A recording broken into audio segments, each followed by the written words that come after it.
Buenas tardes, licenciado Óscar Ovidio Alvarado. A nosotros nos ha tocado como tema el modelo dinámico, en la cual estamos nosotros tres como integrantes: Dayana Nicole Rivera García, David Ernesto Maña Arriola y mi persona, Catherine Margarita Oliva de Palacios. Como introducción en el modelo dinámico. Este modelo dinámico propuesto por Luria nos explica cómo el cerebro funciona como un sistema integrado de diferentes áreas que trabajan juntas para poder generar pensamientos, emociones y acciones, en la cual este modelo plantea que las funciones nos ayudan con las funciones cognitivas que surgen con la interacción. Este modelo dinámico se divide en el papel muy específico en las tres unidades que está relacionada con las leyes y las fuentes, en las cuales todo lo vamos a relacionar, en la cual el modelo dinámico trabaja de una manera como holística, cada una de las partes que trabajan juntas. Y vamos a empezar con la primera unidad de Luria, que es la regulación y el tono o la vigilia. El tono o la vigilia. Cada una de estas unidades tiene un modelo dinámico en el cual tiene una jerarquía de diferentes zonas corticales, en la cual la vamos a ir viendo en lo largo de este video. ¿Pero de qué trata?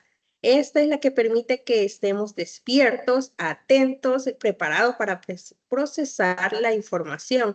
Y sin esta unidad no podríamos recibir ni realizar estímulos del entorno. ¿Pero de qué se trata entonces? Este es como un interruptor del cerebro, que se enciende y se mantiene activo el cerebro, ya sea apagado o encendido. Entonces, su trabajo es asegurarnos que estemos despiertos, atentos y listos para corresponder a cualquiera de nuestro alrededor.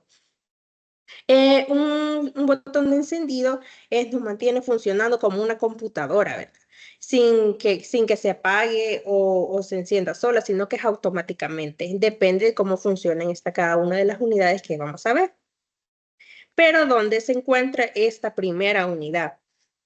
Está localizada en el tronco encefálico, incluyendo el tallo cerebral, el diencéfalo y las regiones mediales del córtex, donde también involucra la formación reticular, que es esta estructura clave para mantenernos alerta de nuestro cuerpo, de nuestro pensamiento, en la cual podemos estar visualizando todo a mi alrededor y cómo funciona cada cosa. Prácticamente se podría decir que de nuestro sentido, ¿verdad? Pero internamente, ¿esto cómo funciona? La formación reticular del tronco encefálico envía la señal para mantenernos despiertos el cerebro. El tallo cerebral transporta los neurotransmisores como la noradrenalina para mantenernos atentos. El hipotálamo, regula cuando estamos despiertos o dormidos. Las regiones mediales del córtex nos ayudan a mantenernos conscientes y enfocados. ¿Qué pasa si estas áreas son afectadas? En la formación reticular es la falta de atención extrema. Se podría decir cuando las personas se quedan visualmente en un solo lugar su mirada y están no ponen atención ni al sonido, ni a las situaciones sociales, ni del entorno que está pasando. El daño en el hipotálamo son problemas para dormir o mantener un ciclo regular del sueño, cambios en la regulación del hambre y de la sed, alteraciones emocionales como ansiedad y agresividad repentina. ¿Pero por qué pasa eso? Porque no hay esta unidad no funciona correctamente porque no ha habido un sueño o no podemos dormir bien o hemos pasado despiertos. En esta unidad también es afectada. Y en el daño en el tálamo, es una sensación de estar desconectado del entorno, problemas en percepción sensorial, ver o escuchar cosas de manera distorsionada. Estamos prácticamente desconectados de nuestro entorno. Y un ejemplo de este es que si esta unidad deja de funcionar completamente, la persona no podrá despertarse porque su cerebro no recibe la señal de activación del cerebro. Entonces, si esta unidad está con el interruptor, se podría decir apagado, es como un ejemplo cuando las personas van manejando y han habido muchos casos que las personas se quedan dormidas. ¿Y por qué? Por falta de sueño, porque esta unidad no ha podido hacer completamente todo lo que tiene que hacer. Entonces la persona se queda dormida y aún nos dice en los ejemplos anteriores que es puede hacerse hasta un coma de la persona porque no se ha podido observar, o sea, ese cuerpo, esta unidad no se ha podido realizar. Ahora va a pasar mi compañero. Buen día, licenciado. En esta ocasión le voy a hablar sobre la segunda unidad funcional, que es la de recepción, análisis y almacenaje de la información, que como bien decía anteriormente, trata de eso, de la recepción de los impulsos, de los estímulos, el análisis de estos y el almacenaje dentro de la memoria, ya sea corto o largo plazo. ¿Dónde se encuentra? Pues en esta unidad se encuentra en las regiones laterales del neocórtex, en la superficie la superficie convexa de los hemisferios, de la que ocupa las regiones posteriores, incluyendo la occipital, temporal y parietal. Eh, ¿Qué pasa si estas son afectadas? Pues estas, por ejemplo, en el caso del lóbulo occipital, pues las personas pueden llegar a tener el trastorno que se llama ceguera cortical, en la cual la persona no va a poder entender qué es los objetos que está viendo, o sea, no va a poder reconocerlos. También el lóbulo temporal puede llegar a provocar sensibilidad o pérdida de audición, de la sensibilidad auditiva. Y en el lóbulo parietal el tema de el tacto, problemas con las sensaciones, ya sea temperatura, sensación de temperatura y, bueno, y el movimiento del tacto, del gusto. Como ejemplo, le traigo lo que es el estudiante que comienza a aprender inglés, que como sabemos en la recepción de la información, él escucha las palabras por medio del lóbulo temporal. Él ingresa a su cerebro esta información, la analiza, la procesa, compara los sonidos junto con las reglas de su idioma nativo y posteriormente al momento de repetir y practicar las nuevas palabras, él logra guardar este aprendizaje dentro de su memoria a largo plazo y obviamente poco a poco él comienza a hablar más fluido lo que es el idioma a aprender. Tenga buen día, licenciado. En la tercera unidad funcional es de programación, regulación y ubicación de la actividad. ¿De qué trata? Su función principal se relaciona con la formulación de planes y programas de acción, su regulación y verificación. Entonces, ¿dónde se encuentra? Se encuentra en los lóbulos frontales en el área 4, motora principal, el área 6, área motora suplementaria, el área 8 del campo ocular frontal, el movimiento de los ojos, el área 44 y 45, que sería el área de el lenguaje y la corteza prefrontal. ¿Qué pasa si son afectadas? Si el lóbulo prefrontal llega a ser dañado, puede llegar a ser afectado causando problemas de la personalidad. Habilidades cognitivas como lo que son el lenguaje, la memoria y el razonamiento. También afectaría la toma de decisiones y controlar impulsos. Bueno, un ejemplo sería, si la unidad funcional deja de funcionar, una persona no podrá formar planes ni programar sus actividades. Digamos, una persona que antes iba mucho al gimnasio, programaba sus días, sus rutinas, llega a tener un accidente. ¿Qué pasa? Que en ese accidente su área prefrontal queda dañada. Entonces, después de este accidente, esa persona ya no puede planear como sus días para ir al gimnasio y sus rutinas.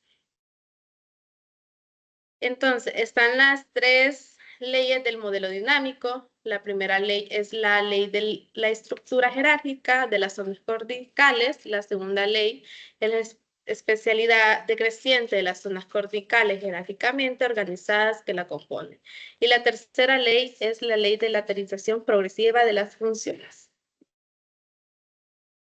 Bueno, adentrándonos a las tres leyes, vamos a empezar con la primera ley, que sería la estructura jerárquica de las zonas corticales. Pero ¿de qué se trata esta ley?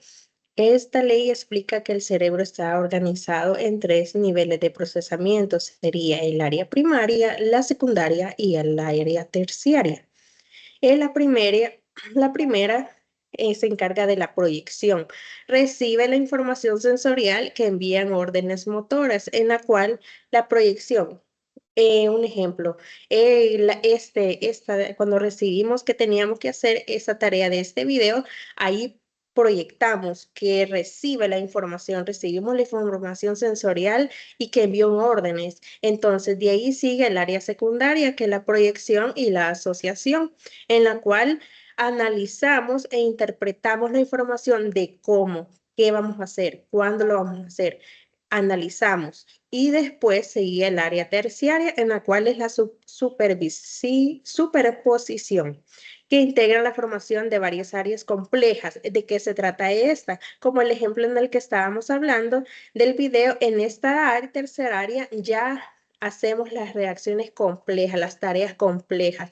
¿Qué vamos a hacer? Entonces hagámoslo tal día y en este día lo estamos haciendo. Entonces estamos usando el área terciaria, estamos haciendo esta tarea compleja. Pero ¿dónde se encuentra? Se aplica en toda la corteza cerebral, pero es más evidente en el córtex, que es en el área occipital, ¿verdad? La visión. La temporal, que es la audición, y el parietal, donde son las sensaciones corporales, en el cual, ¿qué pasaría si estas áreas son afectadas? Se daña el área primaria, donde pierde la capacidad de recibir la información. Ejemplo, la ceguera, si se afecta la corteza visual. Esta persona deja de realizar, pierde la visión, la capacidad de percibir estímulos. Por ejemplo, quedando ciega cuando sus ojos no funcionan bien. Entonces, si se daña un área secundaria, que interpreta la información, la persona puede ver, pero no reconocer lo que ve, como alguien que distingue caras, pero no identifica exactamente a la persona que ella conoce. Y si se daña el área terciaria, que integra la información para las tareas complejas, la persona puede recibirla e interpretar la información, pero no coordinar las respuestas, como alguien que entiende las instrucciones, pero no puede organizarse para ejecutarlas y seguir estas.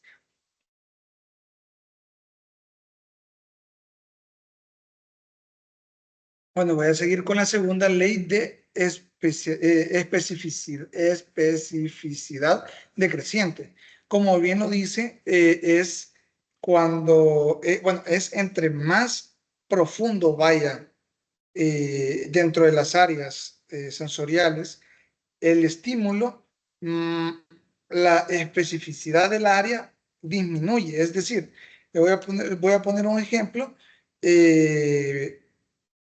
Cuando a uno le dan una indicación, por ejemplo, que se detenga, por ejemplo, o que hable algo, que repita algo, que lea, ese estímulo visual, por ejemplo, en la lectura, llega al ojo y por medio del ojo al lóbulo occipital.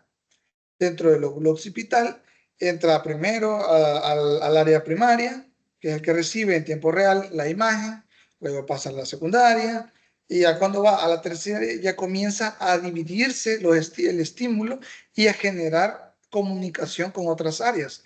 Por ejemplo, en el caso de la lectura, en voz alta, el estímulo ya no se queda nada más en el lóbulo occipital, sino que ya pasa a un área motora donde ya uno viene básicamente a leer, a hablar lo que está viendo, lo que está descifrando.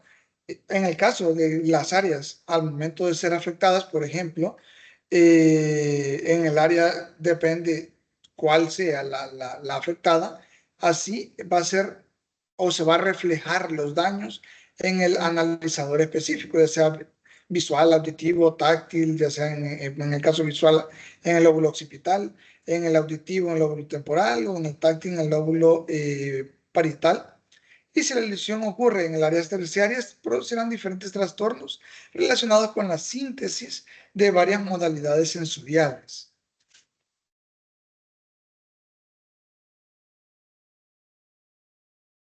La tercera ley de la lateralización progresiva de funciones. ¿De qué trata? Transferencias desde las áreas corticales primarias hacia las secundarias y en último término hacia las áreas terciarias. Las funciones del cerebro se especializan en los hemisferios izquierdo y derecho. Es decir, en el hemisferio izquierdo que controla el lado derecho del cuerpo. En este hemisferio domina lo que es el pensamiento lógico, la escritura, el lenguaje y todas las habilidades cognitivas. En el hemisferio derecho, que controla los movimientos del lado izquierdo del cuerpo, controla las emociones, procesa las señales emocionales y es el área creativa. ¿Dónde se encuentra? En los hemisferios izquierdos y derechos. ¿Qué pasa si estas zonas son afectadas? El hemisferio izquierdo afectaría el habla, el lenguaje, memoria y el pensamiento lógico de la persona. El hemisferio derecho afectaría la comprensión y las emociones. Ejemplo, cuando una persona sufre una lesión en el hemisferio izquierdo y se daña la parte del habla, él podrá comprender lo que dice, pero no va a poder hablar. Y también pasa al contrario, va a poder hablar, pero no va a poder comprender lo que otra persona le dice. Y si la persona sufre daño en el hemisferio derecho y afecta la comprensión o razonamiento, llega a pasar algún problema. Esta persona no se da cuenta del problema que acaba de experimentar.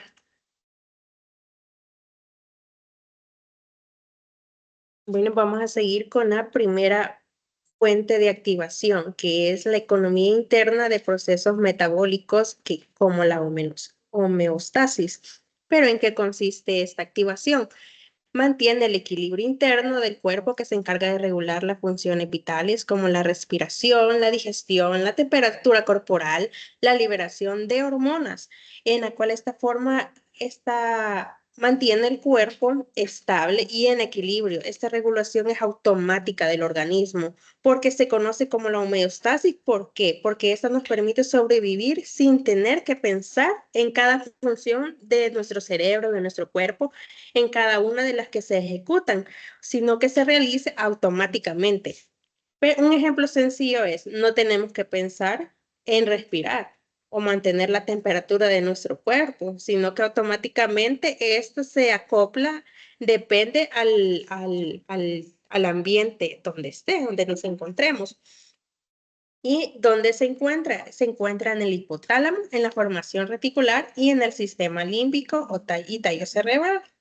En el hipotálamo se controla la homeostasis, la regulación del equilibrio interno. Y esta produce las hormonas como el hipotálamo. Y la formación reticular vulvar y mesencefálica ayuda a regular los procesos como la respiración, el ritmo cardíaco y el control de los reflejos básicos, como por ejemplo si alguien estamos jugando, nos avienta una pelota, no pensamos, tengo que moverme, tengo que dar la pelota y tengo que patearla, no, sino que esta homeostasis lo que hace que automáticamente doy vuelta y ejecuto el problema con mi cuerpo, ¿verdad? Lo pienso y automáticamente lo hace. Y el sistema límbico y tallo cerebral influyen en el comportamiento instintivos como la alimentación y la conducta sexual.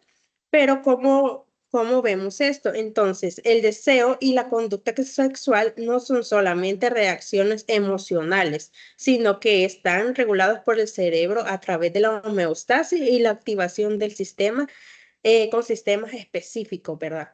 Y en un ejemplo sencillo, en el hipotálamo detecta bajos niveles de ciertas hormonas. Puede enviar señales para aumentar el deseo sexual. En el sistema límbico, asocia una experiencia con placer, puede reforzar la activación de este comportamiento y lo hace de una manera automática. Pero ¿qué pasa si estas áreas son afectadas? El daño en el hipotálamo, la alteración del hambre y la sed. Puede esta persona sentir o no sentir hambre en exceso, que son cuando quizás en algún momento hemos podido sentir, no tengo hambre, pero voy a comer. Eh, tengo hambre, o hambre en exceso. Y en el daño de la información reticular es la dificultad para respirar y mantener un ritmo cardíaco estable.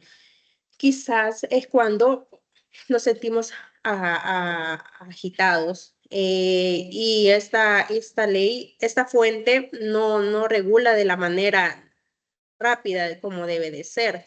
La pérdida de capacidad para despertar o reaccionar a estímulos que quizás nos puedan tocar y nosotros ni reaccionamos, que nos están hablando o tocando.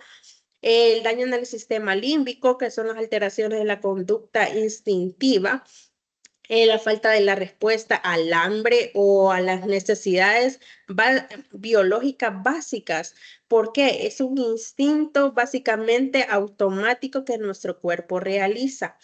Y estos son uno de los ejemplos de esta fuente. La segunda fuente de estímulos externos lo podemos llamar también como reflejo de orientación. ¿Y en qué consiste? Pues es una respuesta automática del cuerpo ante estímulos externos como sonidos, movimientos o cambios visuales. En pocas palabras es cuando uno, por ejemplo, escucha que alguien pasó y lo primero que hace es volver a ver. Eso es instintivo, es un reflejo de orientación. Lo que busca, bueno, se encuentra principalmente en el sistema nervioso central, en el tronco encefálico. Y juega un papel crucial porque es el reflejo encargado de la coordinación de la orientación visual y auditiva hacia un estímulo. Como le comentaba, es, por ejemplo, yo escucho y veo instintivamente, vuelvo a ver. Entonces, eso básicamente es este reflejo de orientación. Pero vamos a ver qué pasa si estas son afectadas. Y puede ser por diferentes razones dentro de lo que caben las lesiones, trastornos neurológicos o problemas simplemente en los sistemas sensoriales.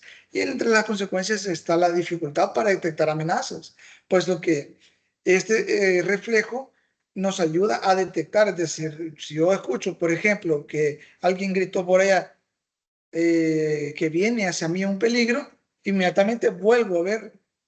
Entonces, esta dificultad me puede generar algún problema con respecto a amenazas.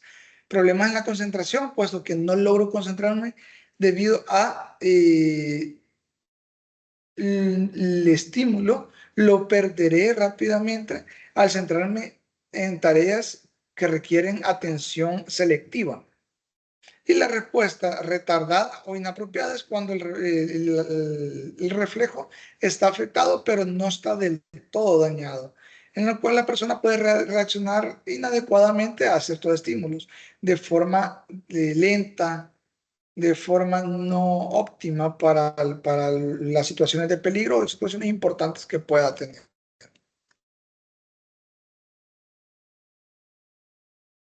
Planes, proyectos e intenciones. ¿De qué trata? Gran parte de la actividad humana evoca por intenciones. La actividad también se genera a partir de metas y objetivos, intenciones y planes, proyectos y programas. Es decir, las personas siempre están constantemente planteándose objetivos, metas, intenciones, proyectos.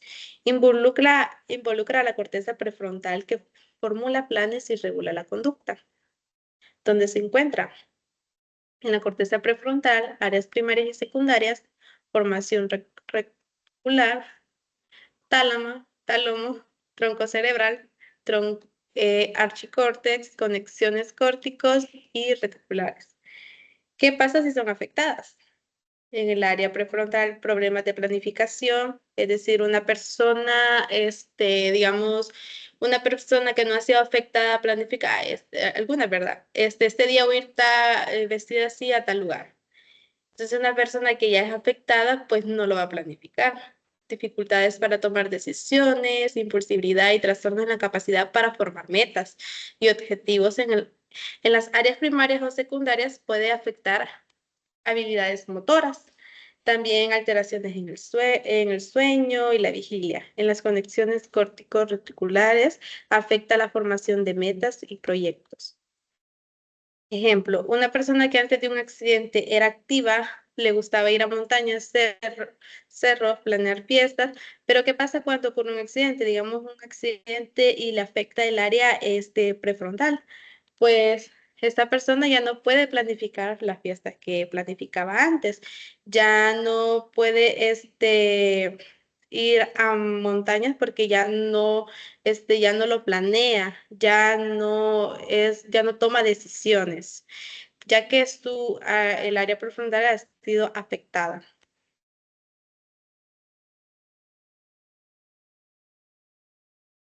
Como conclusión, podemos decir que el cerebro funciona como un sistema dinámico y flexible, en constante adaptación a estímulos internos y externos. A través de la neuroplasticidad, las conexiones neuronales se reorganizan en función de las experiencias y necesidades. Este proceso permite una recepción, análisis y almacenamiento continuo de información, lo que facilita el aprendizaje, la toma de decisiones y la resolución de problemas. Además, el cerebro tiene la capacidad de modificar su estructura y funcionamiento para enfrentar nuevos desafíos, optimizando nuestras respuestas y mejorando nuestra capacidad de adaptación ante los cambios del entorno. Bueno, por su atención prestada, muchísimas gracias.